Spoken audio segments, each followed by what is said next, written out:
your skin for so long. Oh, I am in your head, so tell me, is it wrong?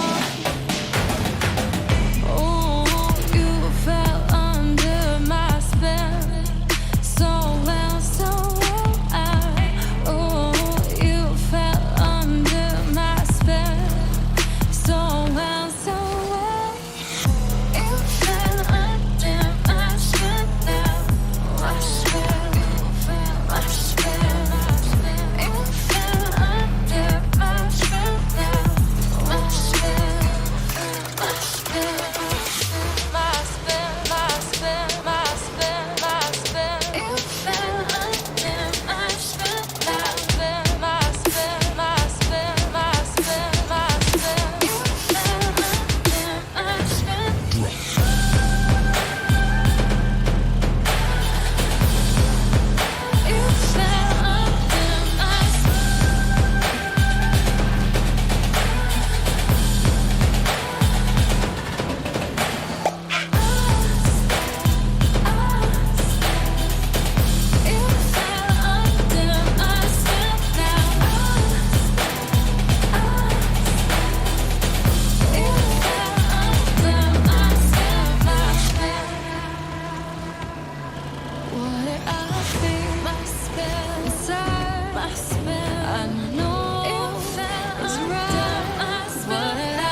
holiday, the best internet means the best things to do on the internet. When you switch to Fios, the 100% fiber optic network, you'll get a year of Amazon Prime on us. Already have it? We'll cover another year. With Fios and Prime, you can stream your favorite Prime originals in 4K and get fast free shipping. Switch to Fios Gigabit connection, the fastest internet available with speeds up to 948.80 megs plus TV and phone for just $79.99 a month with a 2-year agreement. 100% fiber optic network. 100% phenomenal. Go to getfios.com to switch today.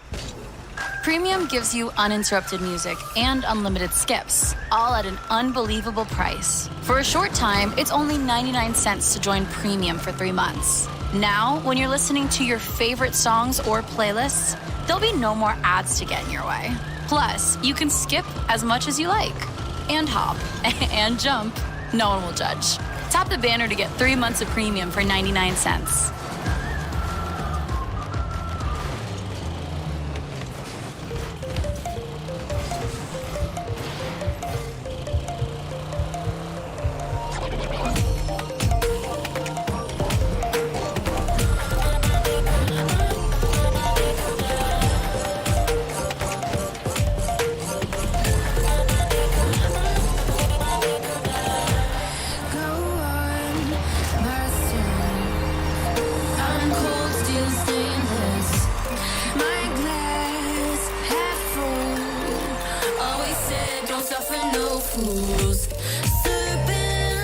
And the S10 Plus. So we know so much about this lineup, and even before the announcement, I can give you a lot of the information regarding them. So just want to say we did work on this updated concept. It is more accurate, closer to what they're actually going to be like in real life. But with these Galaxy leaks, they're different than iPhone leaks. They tend to change all the time. So this may not represent the actual final design, but it's going to be pretty dang close. So first things first is all of them are going to have pinhole cameras. That is absolutely amazing, and it's great that Samsung's doing this to differentiate their lineup immediately from Apple's. They have a very distinct design element, that's the Infinity O display. They were actually beat out by a couple days by the Honor View 20, which was released in China. It's an LCD display, it has a pinhole camera, but Samsung's is going to be way more advanced as it's actually going to be an OLED. So shortly after that announcement, Samsung did go ahead and release the Galaxy A8s, and that demoed for the first time ever on an actual release product the Infinity O display. It looks great, and I gotta say, the camera might be a little bit large. It's 6.7 millimeters, but as a result, you're gonna get some incredible quality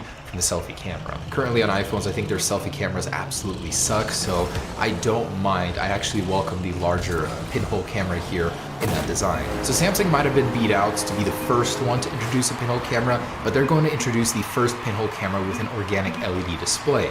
So that means the entire lineup of the S10, the 10R competitor as well, the S10 Lite, will have an OLED display with a pinhole camera and the top-end model as well, so that's great news. So I just want to point this out. The pinhole camera does look pretty good to me, but what sort of purpose does the display serve behind the pinhole camera? We're going to have it right up in the top corner, and beyond it, there's going to be a little bit of display.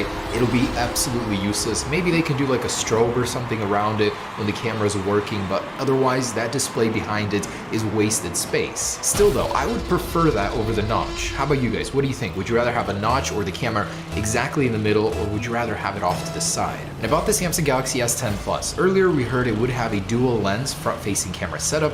Now that's been confirmed through these screen protector leaks. We can see that it does have a dual camera setup, and they've sort of been fused into this oval shape.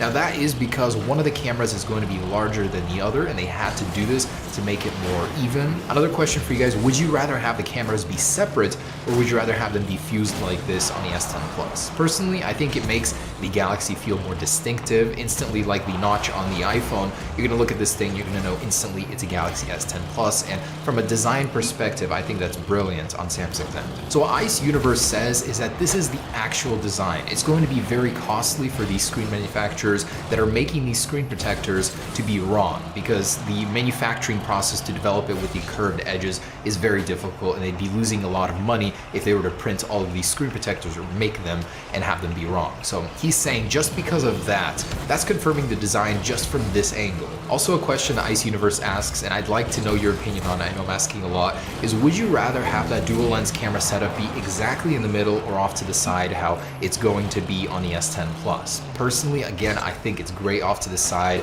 It declutters the front of the device, and in this context, concept sent to me by Boss Comstrike. It actually shows how Samsung could blend that in the status bar. Even with the separated cameras and all, it would look so flush, just clean. That is so beautiful. So that's an alternate concept right there of how that could look. And an interesting point that Ice Universe makes is that this may look strange right now. Honestly, having a camera plop in the middle of your display does look a little funny, but it's more elegant than a notch, but you will get used to it, is what he's saying. That when the notch came out originally on the iPhone, on most of these Android phones, everyone, screamed bloody murder, but now everyone's used to it and it's business as usual, So same thing will be here. It's even less obstructive, so that won't be an issue. And I'd like to do a quick recap of the lineup. So we've got the Galaxy S10 Lite with a 5.8-inch display, the Galaxy S10 also with a 5.8-inch display, but there have been some recent rumors where they're saying it could be a 6.1 as well. We'll talk about that in a second.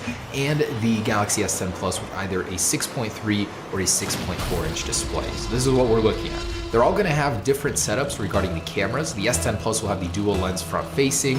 The others will have the single pinhole camera, likely on the right. I don't know why I've been seeing so many varying concepts on the left and the right, but it's possible they could put it on the right to differentiate it from the Samsung Galaxy A8s, the cheaper end model. And this is what I meant by the alternate screen sizes. EV Leaks shared this. This is the expectation of the new Galaxy lineup from case makers, and it goes and contradicts everything we've learned about them. They have pinhole cameras exactly in the middle. They're not fused on the higher end models. The screen sizes are different, so I don't know how trustable this is when everything else is pointing to what we've heard already. And this I absolutely have to share with you from OnLeaks and 91 Mobiles. This is their concept of the Galaxy S10, and wow, seeing this thing in action from a different concept maker looks really great. It's crisp, it's a design that absolutely will work, it's in line with Samsung's beliefs and their evolution of the Galaxy lineup. So this essentially is the Galaxy S10. You're looking at it right here, and I love what they've done with the bezels. They've shrunk them. There's still a little thick bezel on the bottom here. Next generation S11 will be a completely bezel-less design, I can almost guarantee it. But I'm certainly loving where they're going with the camera, and I wish Apple would do something like that just to get rid of the notch, put that tension elsewhere in the corner or something like that, but I think it looks great. And here's some more confusion to throw into the mix. Is the Galaxy S10 going to have a headphone jack? The A8s, a budget end model that Samsung just released, does not. So why would the S10 have a headphone jack? It's been rumored that it won't, and now that they've removed it on a cheaper end model, the higher end model might not have it as well. And Samsung has been one of the longest holdouts on a company to keep the headphone jack. Everyone else has pretty much got rid of it, so it wouldn't surprise me to see that go, but this case right here says otherwise, that they might be keeping it, and I'm hoping they did. We did our mock-ups without the headphone jack. The concept by 91 Mobiles was shown with one, so it's unknown entirely about that. We'll have to wait and see on that one. Oh, and that case leak for the S10 Lite does suggest it will have a dual lens camera, so the single lens camera that we rendered may not be accurate, and that'll have a dual lens on both the S10 and the S10 Lite. So that would be an interesting choice on Samsung's end. It would definitely be the better choice between the 10R, which it's competing with, which has a single lens camera. And also a very interesting point is that the power button appears to have a fingerprint sensor capability. It's very wide, and I believe that the fingerprint patent that prevented them from doing this before has expired, but I'm not sure on that. Don't quote me on that. So it's very possible they could introduce that feature on the S10 Lite instead of the in-screen fingerprint sensor that the S10 and S10 Plus will be getting. And this is a quick mock-up about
by ICE Universe of what the S10 Lite could look like, comparing it to the medium range S10. It'll have a flat display, it won't be curved, so it will be more of a budget end model, but seems to be a much better value overall versus the iPhone XR. And ICE Universe mentioned that the actual colors of the Galaxy lineup are better than anything imagined by any mock-ups or concepts right now. I'm thinking they're going to do more things like the color shifting backs, the gradient to backs, so we rendered up some of those. It looks really great, and I want to see that on more smartphones, especially iPhones. And the actual Antutu benchmarks for the Galaxy S10 Plus have leaked, and they're in around 325,000. Comparing that to the iPhone XS Max at 310,000, it seems that Samsung has finally surpassed Apple in the processor game. Now this is for the Exynos 9820, likely the single core score in Geekbench will still be lower, but that's very surprising that they're closing the gap so quickly. And the actual Snapdragon 855 processor was announced just the other day. They did mention that it would be 45% faster than the Snapdragon 845. So doing some basic math, that means that the multi-core score